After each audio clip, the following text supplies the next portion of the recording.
So guys, man, super exciting. Today we are talking about financial literacy for entrepreneurs, right? Financial literacy for your business. How do you go around understanding, your business finances and the likes, so that you can take things to the next level. Because guys, the bottom line is this is about numbers. It's all about the numbers at the end of the day, right? It's all about the numbers. The numbers have to make sense. When we're in business, the numbers have to make sense.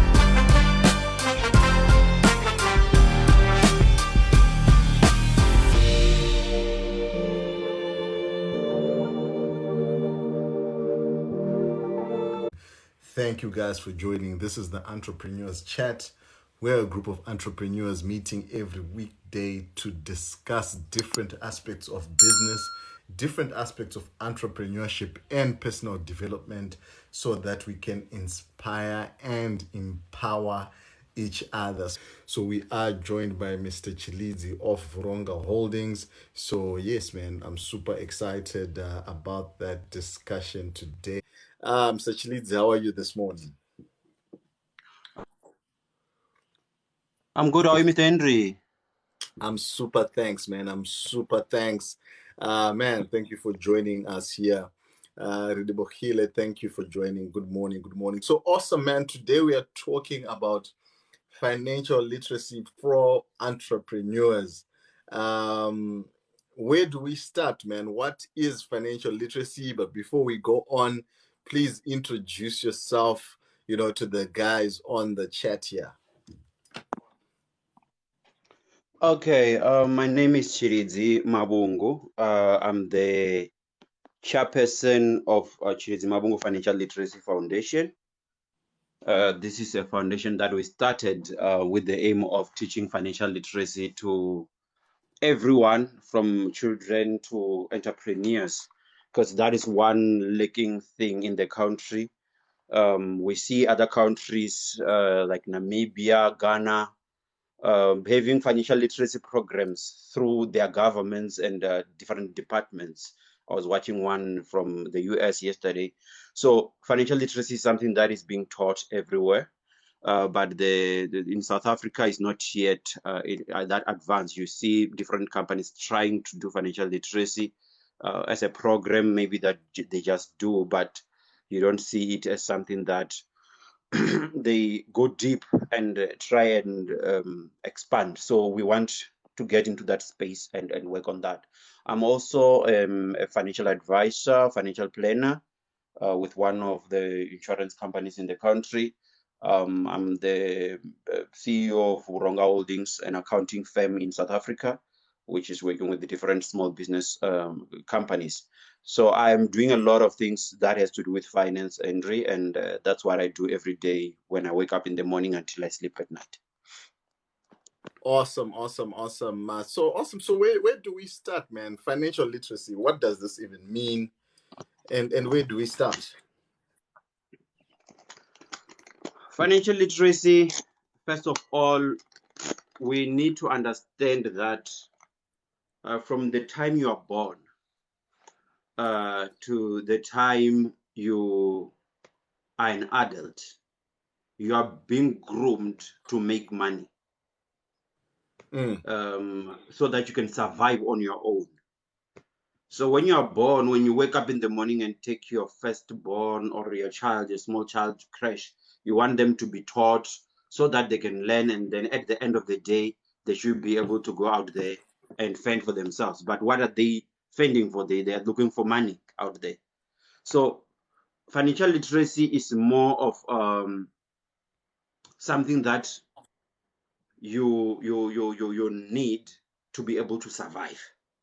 It's a survival instinct, and without that knowledge, a lot of things happen to you. A lot of people take advantage of your situation that you don't know.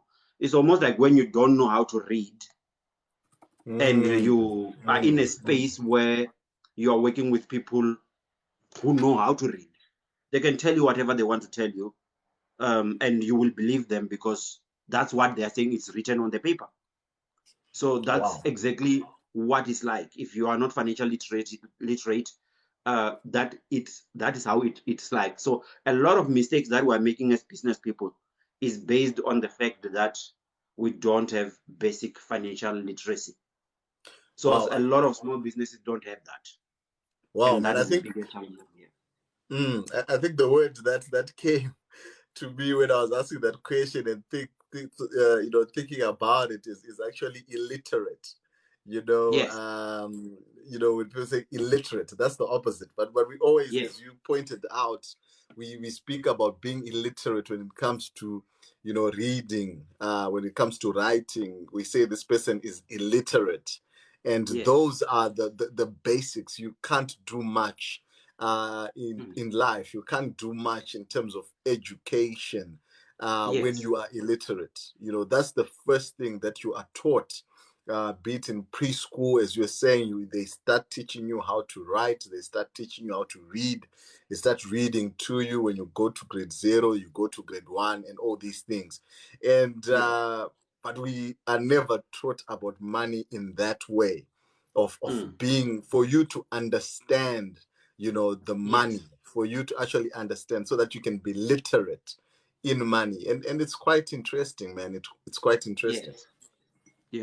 So that is one big challenge that we're facing now, Henry, as a country. We are where we are because of financial literacy. If you look at the corruption that is happening in the country, if you look at the mistakes that are happening with money, usually in some countries where there's a bit of a high level of financial literacy, you start having a good relationship with money, because financial literacy is all about having a good relationship with money, where you understand how money works. I'll just give an example of a small business that existed before colonization: stock farming. Our Mm, great grandparents had cattle, and this was their business. This was what they used to marry. They used this to kill and eat at home, and also to plow. They used oxen to plow. So this was a commodity that they had at the time, and they handled this commodity with care. They made sure that these cattle are healthy. They made sure that these cattle are taken care of. They are protected from criminals who will want to steal them from them. They protected this livestock, and they made sure that they have enough to survive the following year. So if they kill, they don't kill everything. They kill whatever they can, and then the rest they leave behind. So that was something that, to them, this is what we use to survive. We have a good relationship with these kettles, and we must make sure that we take care of them. So, but the difficult part today is that no one wants to take care of their money. They don't protect their money. They misuse it. When you have it, you must spend it. It must not stay in your account. It must go somewhere else. So you start thinking, why then the mindset of consumerism? But it's something that develops you know over time, because you are not being taught financial literacy. So I just want to go into maybe the key message, like, what is financial literacy literally, like, what it's all about. Financial literacy is all about understanding business finance. I'm talking about business financial literacy, business finances. It entails having a sound knowledge of financial terminologies, theories, concepts, practices, and statements. In other words, financial education.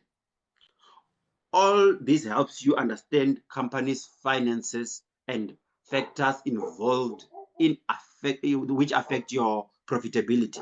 So at the end of the day, the aim of the business, for those who did business economics, the aim of the business is to make profit. What is mm, profit? Profit is money. So the main goal when you start a business is to make money. Yes, of course, you may have all these other ideas, but at the end, you want to make money. But then mm, how then do you make that money when you don't know how to handle the money?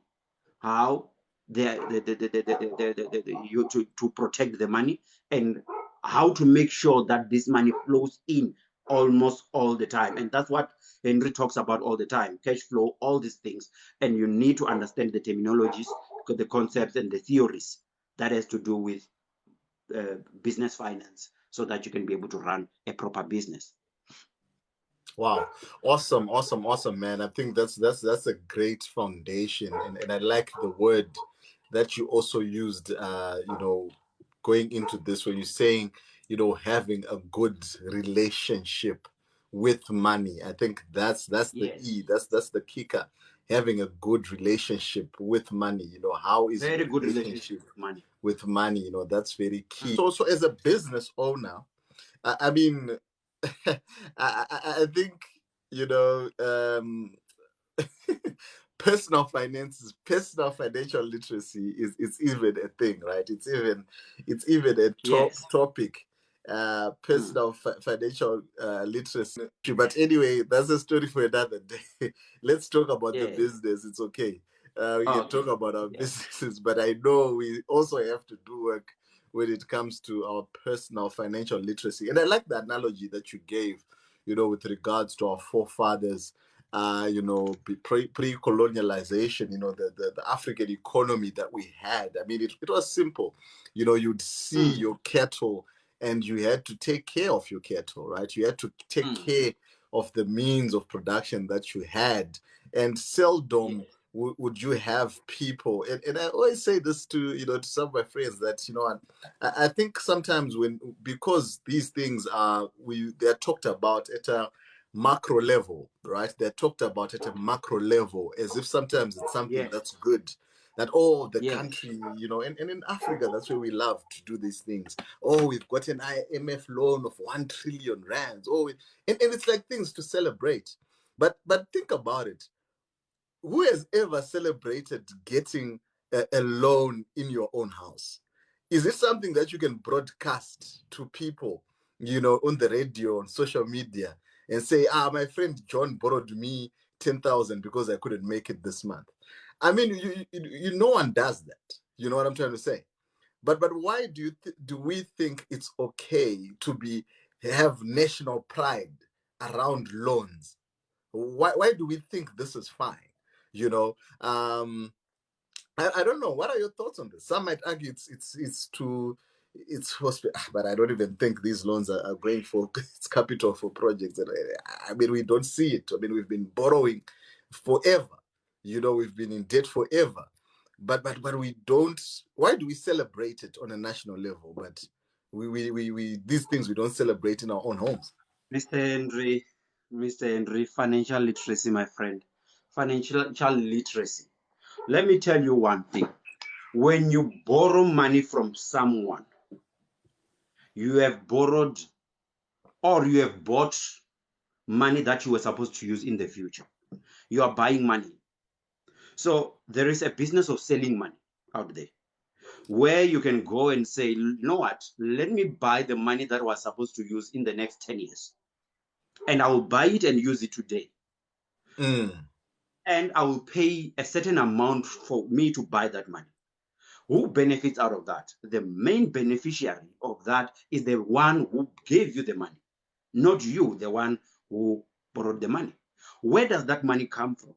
There's business people, wherever they are, who contribute and put a stock file together and say, here is the money that if there is a country that wants money, they will come and borrow from us. And they take this money, give it to this country. This country does what it wants to do with the money. But at the end of the day, this money must pay back with interest. And who benefits out of that?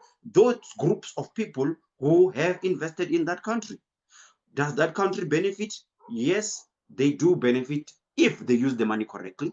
But if they didn't, and that money is not an asset anymore, It's a they have liability. lost. Mm. It becomes a It's a liability. liability, so it becomes a risk. So essentially what you're saying is that you are stealing from your future if that Yes, money does not it doesn't you doesn't use it as the asset it's supposed to be, if that debt is yes. not used as The the asset money it's supposed to be. the money you borrowed should bring more than the interest that you're going to pay.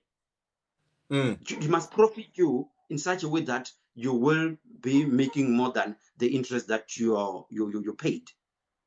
So if you're paying 20% interest on a loan and your profit at the end of the year is 10%, where is the 10% coming from?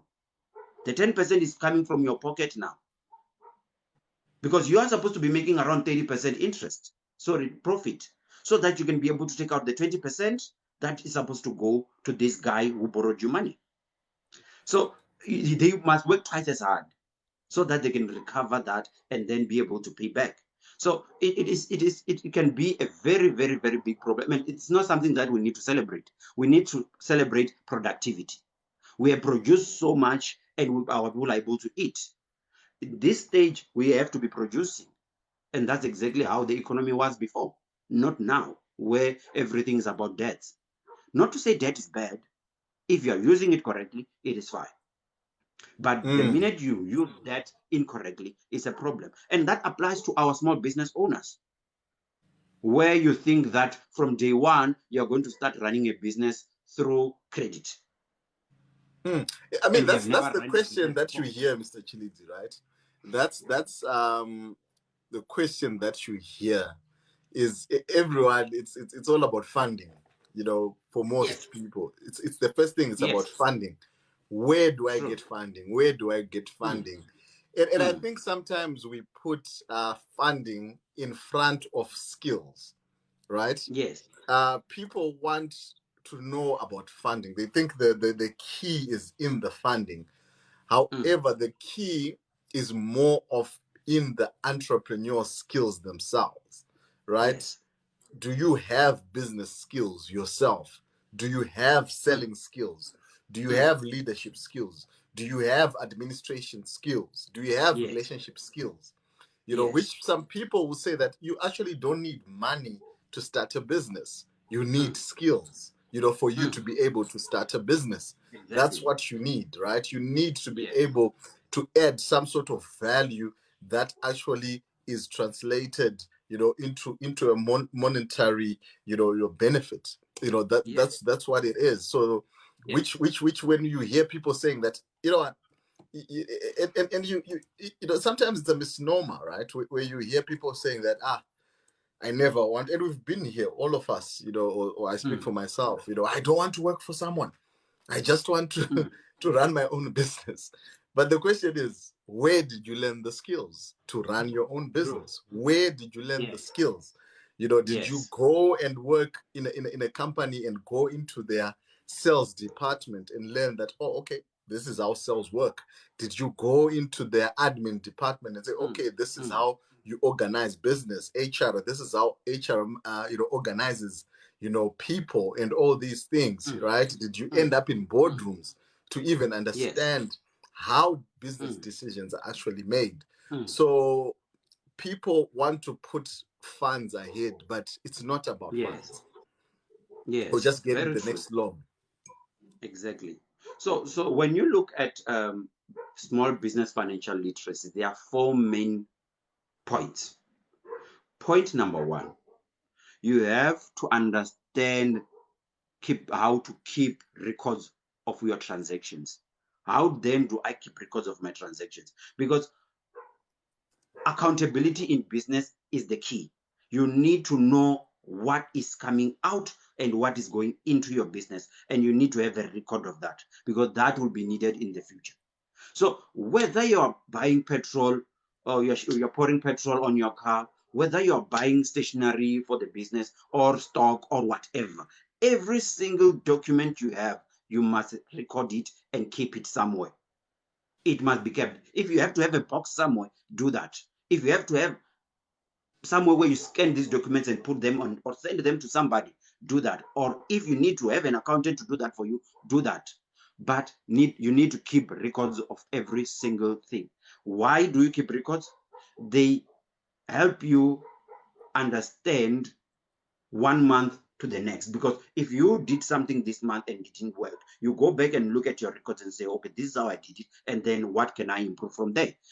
Besides that, the taxman, everyone else will want to know, the accountant will want to know what was happening, and they need to record that so that you can have proper financial statements. So that's point number one. If you're a business person and you're not keeping records today, keep your records. This thing of throwing away slips, it must end right now.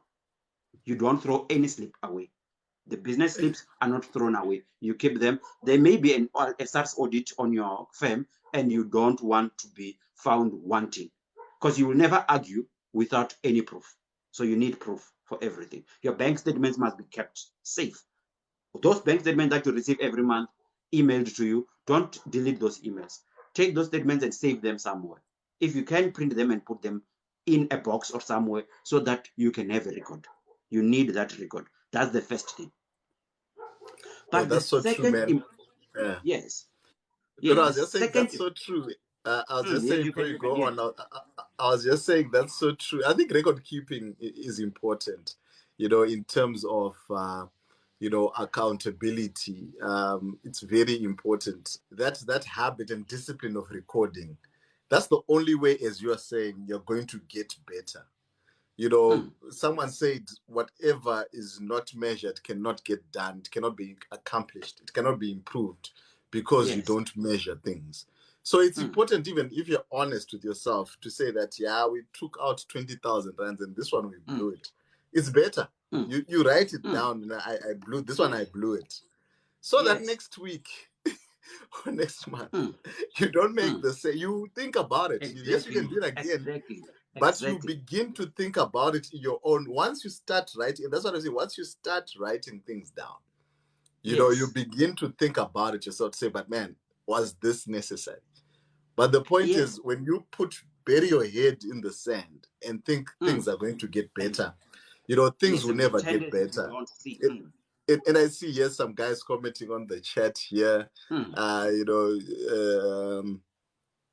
Teacher Alfred says, I thought my business was going well until I monitored my finances and saw Yes. that we Very were true. going, there was a cliff ahead, and someone Mm. said that there's a difference between, activity and productivity. However, everyone, anyway, thanks to everyone liking the live. Businyoni, Kanyi, or Black, Batobile, Lestro, Lux, thank you for liking the live, everyone sharing the live. Lestro says, this is mind blowing. Awesome, awesome, awesome, Mr. Mwaketsi. Thank you for your comments there, and everyone. Yes, you were saying so. So I'm still saying, when you're talking about that first point where you keep your records, it's almost like when you draw your budget. I was talking on SABC2 about people not really understanding financial literacy properly. When you do your budget, when you budget and you draw it down and say, this is my budget, and then you go back the following month and look at it, did I follow my budget? That's where you also pick up where you are wasting money. And then like, oh, I spent 3,000 on airtime, on data. Oh, maybe I'm misusing. What did I do with this money? So you start realizing all these things. It's the same thing with the business. The business, a lot of us think that because I have a skill, I'm Henry, I'm a lawyer, I know how to deal with labor law. So because of that, I'm a businessman, I'm done. So all I need is just go out there, get the clients, they pay me, I do the work, and then that's the end of it. No, it goes beyond that. You now need to be responsible. You are now the father of that business. You need to make sure that you run it and you do more than just law. You are now doing accounting work. So you have to be accountable. So that is the first step. You then will see profitability only if you are going to keep records. Because how will you know if you're making money or not if you don't keep records? And that's why somebody saying, I only realized it when I started checking the finances, that you know what, I'm heading to the wrong direction. And that's how business is. So that is one step in financial literacy that you need to understand properly. And it's not something that you just wake up in the morning and say, I know how to do it. You need to research about these things and understand, how do I keep my records? Sometimes there are systems that you can use to keep those records instead of them being maybe in a box or whatever. You can sophisticate that, in your business. And it's very important. And not only record keeping of finances, but almost everything that you do in business have to be kept by law. You need to keep records for a certain period, because that can turn against you in the next 2 years. And somebody says, I didn't do this with you, and then you don't have a proof that that happened or didn't happen. So such things, very important. So Awesome, step awesome. 2, Mhm. second point, managing cash flow. This one, a lot of times, even when you're doing accounting, I think cash flow is the last chapter. When you're doing accounting entry, cash flow is put at last. the last chapter, even when you're studying, like for exams, you know, you're going to consider on balance sheet, income statement, everything else. But when it comes to cash flow, I think that will be the last thing that you'll think of. But that is the first. Even though it is generated out of the other financial statements, but that is the first. Cash flow is money, real money. Money that goes in and out of the business. Is liquid assets or cash that belongs to the business. Something that you can quickly use. Let's say now they say, you know what, we are out of stock, we need to go buy stock. There's a lot of clients waiting outside. You should be having that cash right now to go out there and be able to get the stock that is needed for you to be able to work. You can have a good balance sheet with big assets and everything and fail to be able to buy that stock. Let's say you have a 1 million building where you are doing magwinya in there or whatever. Let me just give an example of maybe fat cooks or whatever you're doing in there. But the queue is waiting there. They want you to be able to help them. And you have all these assets. You have a nice car, everything. But they want somebody with cash to go and buy the stock to be able to work. Do you know that that queue will stand there forever without you being able to buy stock while you have that building and that car and everything? Your assets won't help you in that moment. You need cash. So cash is, when others say cash is king, it's something that I should agree with when it comes to managing cash flow. So if your business is not bringing money every day, you need to re-strategize. We are turning into a business, a country where we live project to project, where we only think, you know what, I'm going to apply for a tender, I get the tender, they give me the money, and I be able to pay the employees. I don't think that is how the business is supposed to be. A tender should be another part of what you do in the business. You should be running a business. And if there is a tender, you apply for the business while you are running the business. If you are in the business of cleaning, run the business of cleaning in a daily basis with individuals, small businesses, and others. While you're waiting, and or maybe if there is an opportunity of a tender somewhere, you then apply for that and then do that as another job that you do for the business. You don't sit at home and wait, making applications, and then you go get one tender of $1 million, and then you work on that tender and finish, and when you're done, you wait for another one. That's not how cash flow is done. So you need to have cash flow, because anyway, even when you get a business, a gig or a good business, you need to have money to be able to start. That's where you hear a lot of people saying, you know what, now I'm going to look for funding. You were supposed to be having money by the time you go and apply for this thing, because they told you that this is going to cost you this much already. So you need to be having money in your hand to be able to do that work. So how do you then generate cash flow? Generating cash flow, let's say, give an example of a company like ours where Vhuronga Holdings does accounting. Usually accounting work is a 1 year thing, or a twice a year. You can go to your accountant twice a year, submit your bank statements, and they do your financials. That's how most of the time people think of accounting. But then you can be able to diversify that. You can be able to say to Henry, instead of me doing your work in a yearly basis, I will do your work in a daily basis. I'll do your bookkeeping, I'll do this and that and that. Henry, besides the fact that I do accounting, I can also help you with CIPC. I can also help you with CSD. I can also help you with CIDB. All these organizations that you need to register, I can help you register those. I can also give you advice, Henry, when you need advice. I can also help you draft contracts for your employees. I can also pay your employees and give them pay slips. Can you now see that I have diversified the products that I'm giving, or the service that I'm giving to you, in such a way that at the end of the day, Henry will be paying me almost on a daily basis. Besides, you also welcome those who will say, you know what, I just want you to do one thing for me. You allow them to come in once a day. You have 2 to 3 people who want you to do something for them. And those people are bringing in money. Instead of you waiting for that one guy who's having a big company, who will come in June or maybe August to do his financial statement, and then come back again February the following year to do his financial statements, and that's it. You can now say, I'm a tech practitioner, I'm also going to add taxation for individuals and for business. So now you have diversified your business in such a way that you can do a lot of other things. And that applies in every profession. I always give an example of a business that is running, like that is doing solar panels. You can say, I do install solar panels, but I also sell them.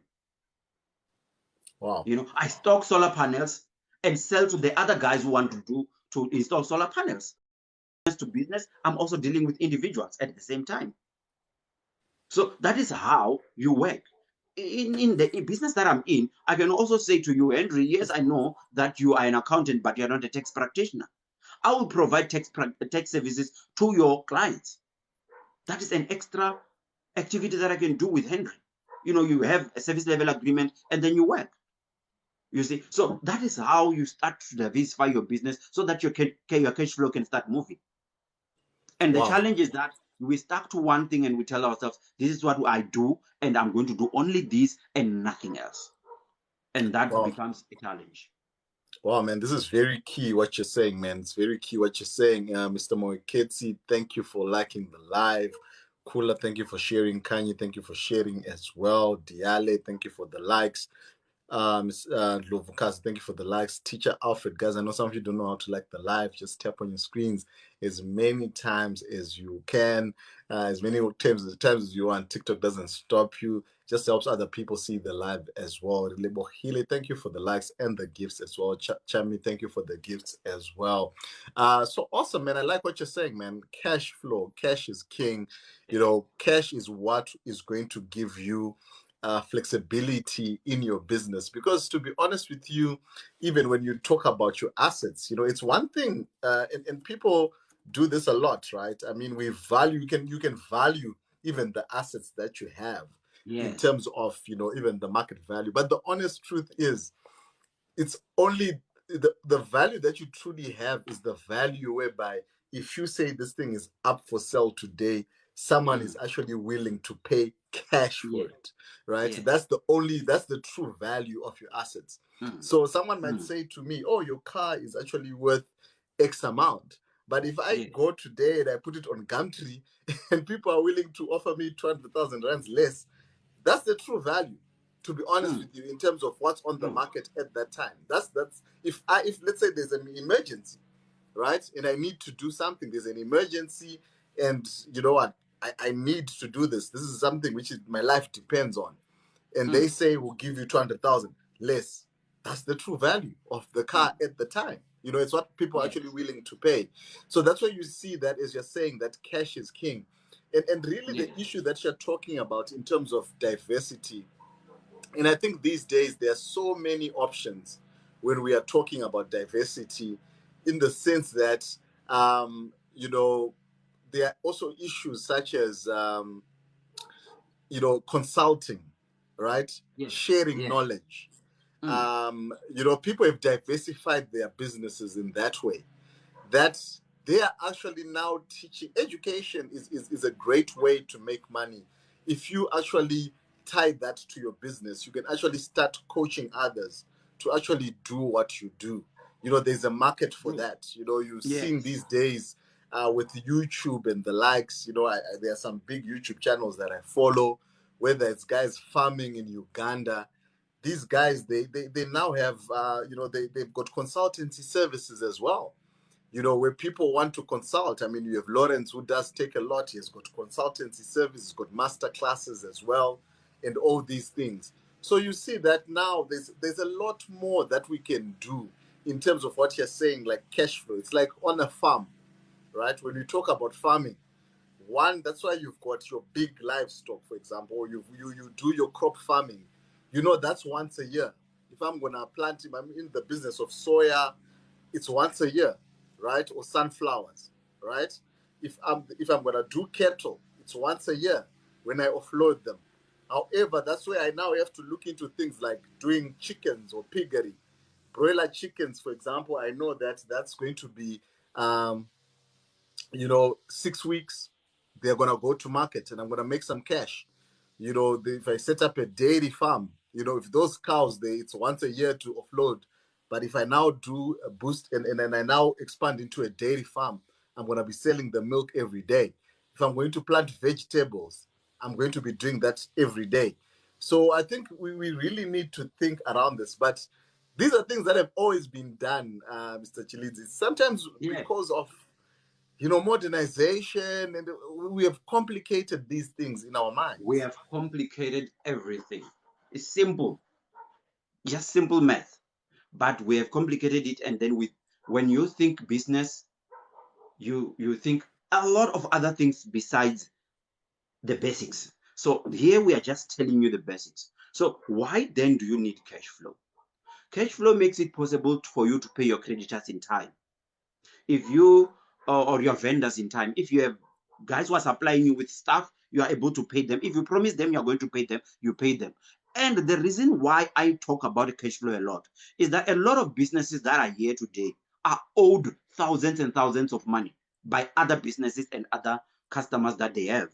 Why? It's because those customers did not manage their cash flow properly. And without managing their cash flow properly, then they make their problem another person's problem.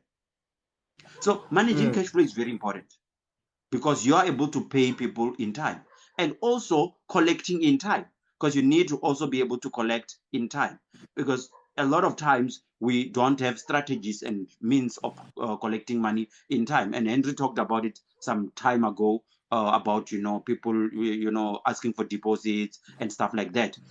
And that is why you need to be able to do that so that you can have enough cash flow. If you don't do all that, the next thing that you're going to do, you're going to go into debt. How then do you go into debt? You think, the best thing to do is for me to go out there, get finance from somebody or borrow money from somebody so that I can be able to finance this. Then you start incurring interest, and then that takes away from the profits that you're supposed to be making. So managing cash flow can mm, save you a lot of money.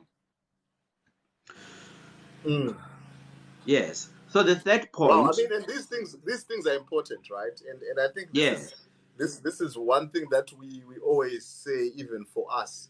And I think this is one thing we're talking about even yesterday with Mr. Paul, with regards to enforcement of your, even if you've got properties you're renting out. The bottom line is you need to be in a position where we hey, Mr. Yomzulu, we are talking another topic here.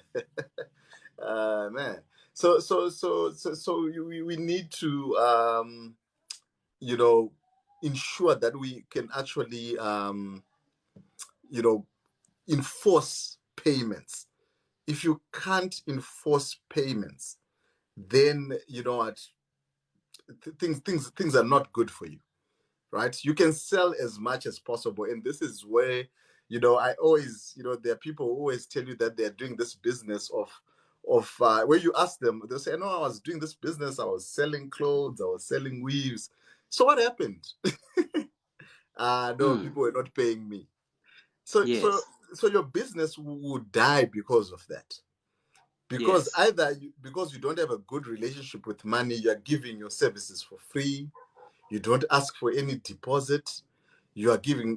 So there's nothing wrong with the clothes business, there's nothing yes, wrong with selling weaves and hair. yes, yes, What's yes, wrong, because it's working for other people, right? mm, Because mm, Zara is in business selling clothes, so mm, why is mm, your stuff not working? Is yes, because you don't think you actually deserve for people to pay you upfront. So now yes, what ends up happening is that you end up you know uh, you know paying people to actually do business with you, mm, right? That's what you end up doing, mm, right? Instead of you just believing in what I have to do, I'm not doing anyone favors by yes, actually selling. So we become desperate. Man, yes, I've done that. I've done contracts for people. You know, yes, you do contracts, worth 5,000 rands. You even send them the contracts and they yes, don't pay, yes, simply because I did not, someone just says, hey, I need a contract for this. You don't do a proper quotation. And once you don't do, and you don't do that quotation, then you don't tell them. Remember, guys, with the quotation, it's always 50% deposit on acceptance of this quotation. Yes. Why do you think people put that pressure to say that this quotation is actually expiring within 24 hours? Because they Yes. want you to pay. They want that certainty. Yes. But unfortunately, sometimes as entrepreneurs, we end up shooting ourselves in the guys. If there's no sell, there's no sell. Don't force sales. Don't force your products and services on people who don't see value in them. You get what I'm saying? If someone is Yes. not prepared to pay, don't you rather focus on, okay, remember we talked about the sales pipeline. How can I increase my sales pipeline in terms of getting exposure to more people? Yes. That's all that we should do. That's all we should be thinking about. But because Yes. we are working with a small pipeline, we are working with our WhatsApp contacts, we want to squeeze. You see these people Yes. who sell things at church, like every and now you even have to run away from people in the parking lot in church because that sister is going to come, with her Mm. stuff, and I don't Yes. want it, man. I don't want the Mm. stuff, I, Mm. I want to buy my things from Woolies. I don't want your stuff, Yes. Yes. but it's because sometimes we don't expand, our reach. We don't expand. We want to Yes. force that tiny group of people we know to Mm. buy our things. Mm. Yes. So when you're talking about that, when you're talking about collecting money from your clients, one thing that you should know when we are talking about financial literacy, we must be honest with each other. You are dealing with addicts, money addicts. These people, when they have money, they don't talk to you. They don't talk, they don't phone, they don't do nothing. They just, they disappear because there's money in front of them. They are addicted to this thing. This thing makes them have a life, when they see it, they think, you know what, I'm going to drink, I'm going to do this, they think of a lot of things. And that's why they wake up every morning, go to work, so that month end, they are going shopping. So they are addicts. And when you're dealing with an addict and then you say, okay, fine, you're an addict, I'm going to give you these drugs. I want you to keep them for me, okay? Then I'll come and take them next month. Do you think you'll get that drug? You won't. That he will finish it because he's an addict. So you are dealing with an addict who cannot handle money. And now you want to trust this person that I will do these services for him and he will pay me. I'm telling you, you're going to have a serious fight. You will end up with lawyers and everything for you to get your money back. So instead, if you know you are in business and you want to be serious, work like Shoprite and Checkers. Pick and pay. Your Pick Nando's and and chicken pay. weekend. You get in there, Pick and pay. you pick and you pay and you get out. There's no negotiations. If you Okay. don't want to buy bread from me and you're thinking that, you know what, now because you're not giving me on credit, then I'm not going to buy, then go. And people get used to that. People don't believe that people get used to people who make them pay. If you come to me and say, okay, I want this service, Henry, I'm going to give you a quote and say, this is a quotation, is valid for this long. You pay a deposit of this much and then we start waiting if it's a big thing. If it's a small thing of 1,000 to 2,000 rand, you pay me full amount and then I start waiting. And if you don't want, then go somewhere else where they will give you free service. Because I'm not going to be fighting with you and going around looking for people to go chase you so that you can give me my money. So cash flow is very important. And without that, your business is going to close down. No, that's Or so you will true, man. close it down, according to Henry. You know You will what? close I it down. always say, I always say to the guys, to the clients as well, that, what, we are not in the business of debt collection. We are not debt collectors. I don't want to be wasting my time trying to collect debt. That's why I always say, you know what, you are paying us up front. If it's a consultation, for example, and they just need advice, before we set it up, send your proof of payment. We put that in the Yes, email proof of with payment. the banking details and say, this is so Record much. keeping right there. Please. Proof of payment, record keeping right there. You see, you send us your proof of payment. Say, no, how about if I, I'm like, hey, do you know what? That's 1.5. Let me tell you something. It means more to you than it means to us. We will not damage our name because of 1.5. You know what I'm trying to say? Check our reviews. Why did you even come? Why did you even contact us? We are there. We are on Hello Peter. We are on Google Reviews. We are transparent. We are on TikTok. We are on social media. You can go and report and say that I paid this. So that doesn't mean anything to us. When clients, Yes. their cases are won, they're settled, the money comes to us first, then we pay them, right? Because why would I, in our right minds, if someone has not been working for 3 months, they're in a bad spot, why would we trust that money should be paid into the account? Why? True. That's insane, right? And they say to us, so are you saying this money will be paid first to your account? Yes, because it means more to you than it means to us. You can run away with that money. If we run away with your money, you can report us.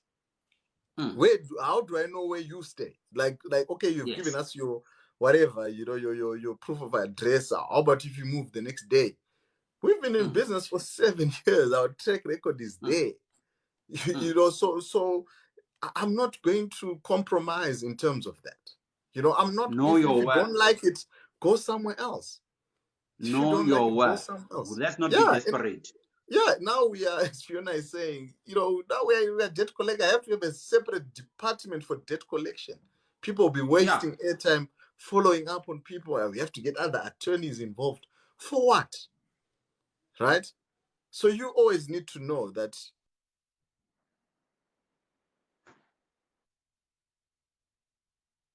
I cannot hear you, Henry. Can you hear me? Sorry, man. I think there was a call trying to come in there. Okay, that's fine. So I just want to go to the third part. I'm looking at the time also. The third thing that you need to understand, basic thing, handling your taxes. Handling your taxes as a business person. If you have registered a business 5 years ago, 2 years ago, 3 years ago, and you just registered and then kept it at home. Remember when you registered your business, there was an SMS from SARS to welcome you, to say, thank you very much for registering with SARS and all that. That tax number is there, and that tax number is waiting for your tax return. They want to know what is going on in your business, and they're penalizing you for not submitting your tax return. So now you need to understand taxes, because in business, every business person must submit their taxes regularly when they are requested to do so. So what is tax? We have income tax, we have VAT, we have payee, you have UIF. That is all paid by the business. Payee and UIF is paid by the business on behalf of the employees, and your VAT and tax, income tax, is paid for the business. So these taxes are paid regularly. Your VAT is in every 2 months. Your payee is monthly. Your UIF is monthly. Your income tax can be half yearly or yearly.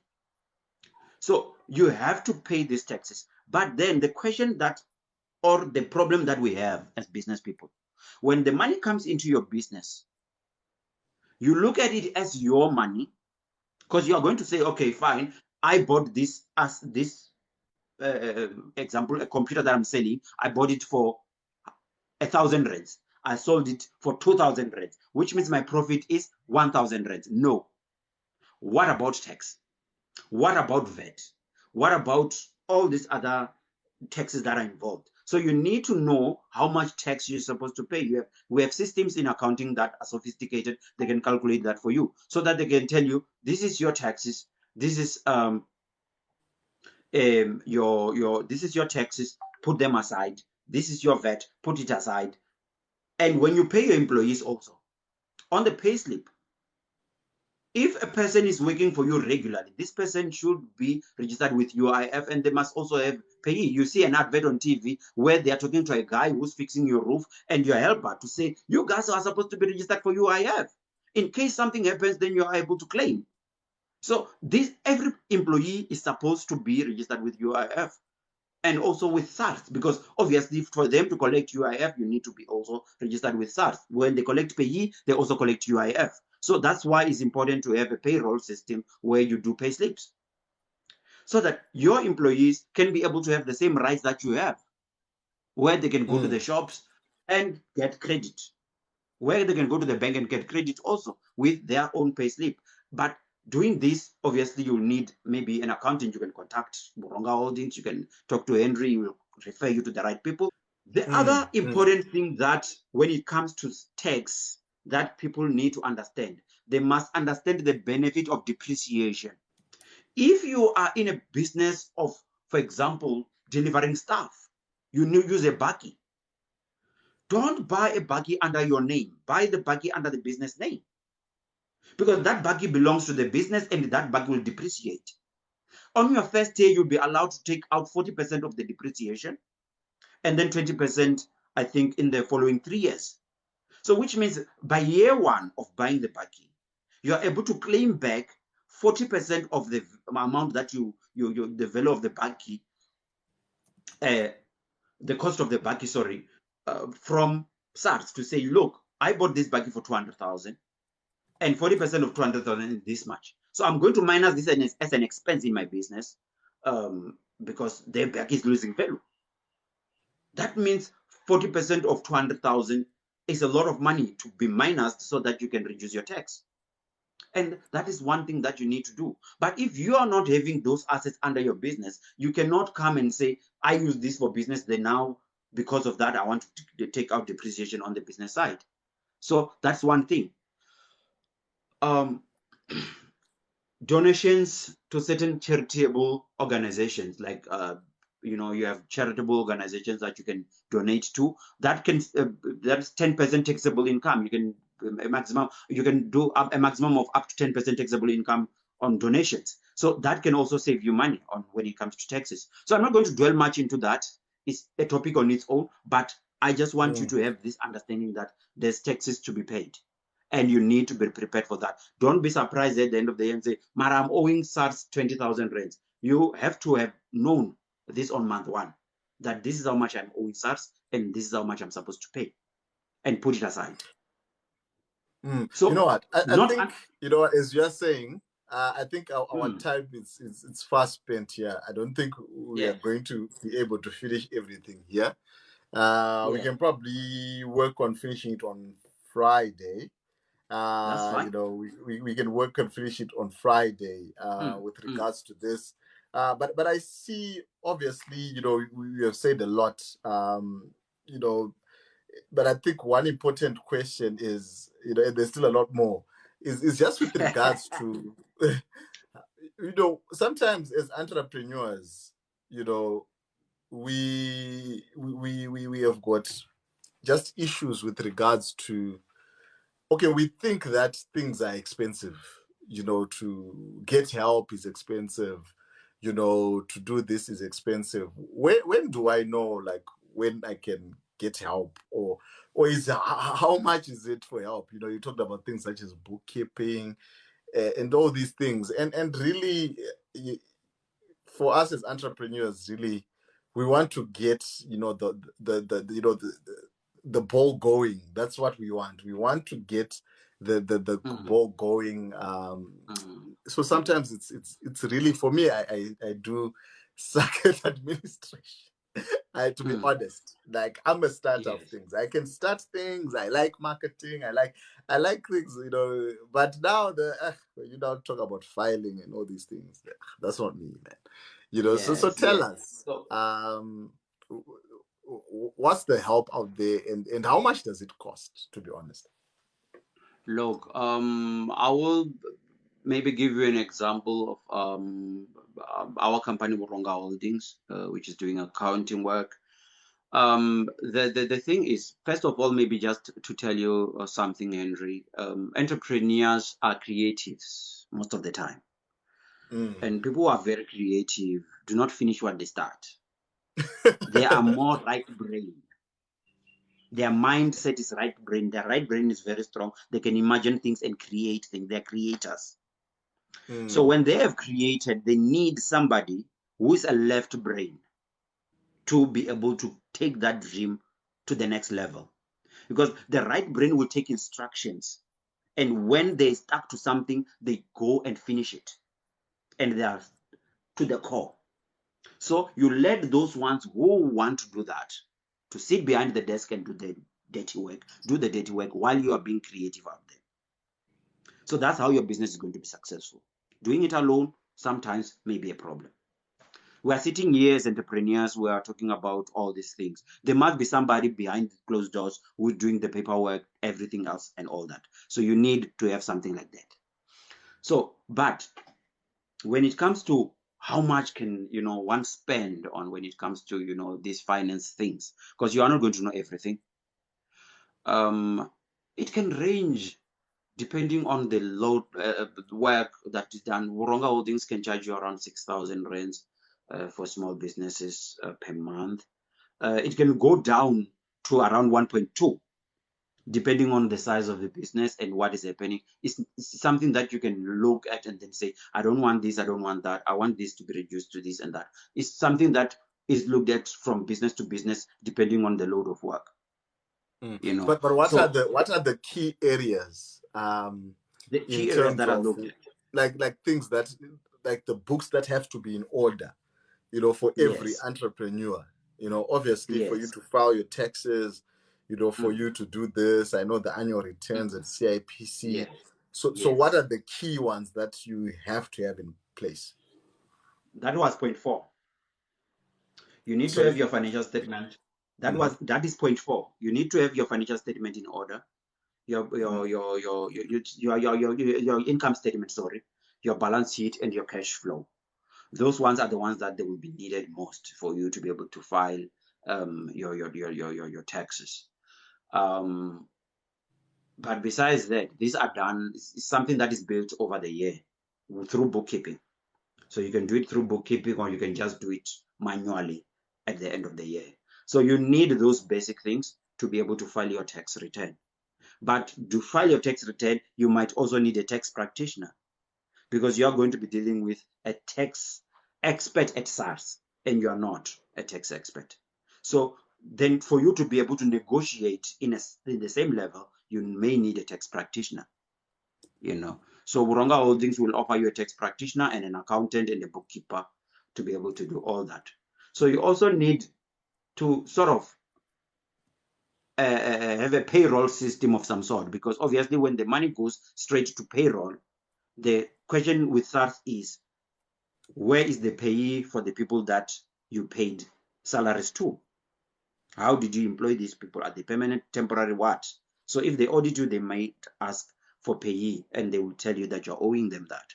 So you need to make sure that your payee and everything else is done properly. Payee and UIF will be under payroll, and the rest will be under your income statement, balance sheet, cash flow. Those things you need to have them so that you can be able to submit your tax returns. Awesome. So I guess if anyone needs some assistance, they can obviously, contact you. So I think let's finish on Friday. And I know you've got a lot of other things, with regards to mindset and all as well. So I think let's do that on Friday. So guys, please follow Mr. Tshilidzi here of Vhuronga Holdings. You can get in touch with him if you've got any, issues, things that, for your business, you have to be compliant. And it's one of those things, you can't say your business is truly successful if you're not paying taxes. It's not, but it's not secure. That business, you will lose a lot of business, Henry. If you don't pay taxes, you lose a lot of business, because they'll say, we want a tax clearance. We want to give you this deal, but we want your tax clearance. SARS will not give you a tax clearance. We have not paid your taxes, but they do allow you to negotiate. If you go there and say, I owe you, but I'm going to pay you, can you give me my tax clearance? They do give you. Wow. As long as there is an agreement between you and them.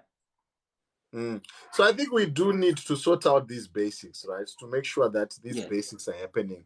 Otherwise, it's something, a lot of people, why they end up suffering. I mean, we've been talking a lot about, legacy and all these things. And the real reason, and tomorrow we're going to be with Zanele, the broker, talking about, business succession planning for your business. And a lot of businesses crumble, in our communities when they always say, this person died with their things. It's Yes. because the basics were not there. Because now No. it was like we were successful at home and all these things, but the taxes were not being paid. So Yes. how can you pass such a business which is not compliant to someone else? Your kids, your True. wife, I don't want to know what to do. Because the moment they Mm-mm. now want to go to SARS and they'll be, hey, there are millions owing there, or they want to do the same business, but they realize the way you were doing it cannot be done that way, because if we pay tax, if we pay payee, there's no profit, you know. So you True. rather pay than know, okay, guys, after paying payee, actually, we've got 10,000 left. So either Yes. I need to find a way how to grow this business, rather than just Mm. lying to yourself that I'm True. successful, but your things are not in order. That's not success. Mm. That's not Very success true. at the end of the day. So Tshilidzi, thank you very much. Let's do this again on Friday. So guys, much love to you. If this was your first time here and you want to know when we go live, go to my link tree. Uh, go where it says Success Inspiration WhatsApp group. It's right at the bottom. Or search for that and join the WhatsApp group.